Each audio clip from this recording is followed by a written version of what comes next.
हमारे राधा वल्लभ जी के दर्शन किए आपने वृंदावन में? श्री राधा वल्लभ लाल जी का मंगला दर्शन इतना अच्छा होता है। ठाकुर जी छद्म वेश में आते हैं। रात्रि जब आप शयन के दर्शन करने जाओगे पूरे श्रृंगार में होंगे, लेकिन सुबह जब आप मंगला दर्शन करोगे तो वो सरप्राइज होता है कि आज पता नहीं कौन से रूप में होंगे। उसके पीछे कारण क्या है?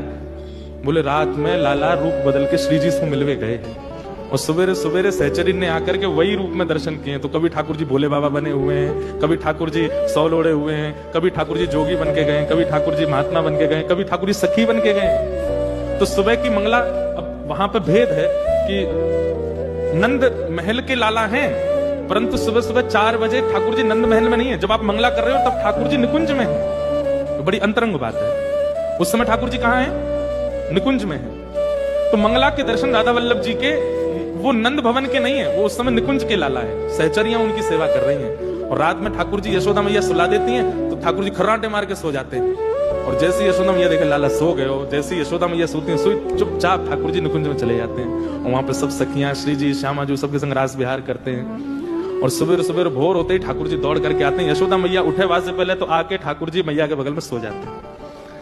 ठाकुर जी आके सोते हैं, तुरंत मैया का उठना होता है। मैया के लाला भोर है, चलो उठ जा। लाला कैसे बताए रात भर सोए हो नहीं? ब्रज की लीला तो अद्भुत है।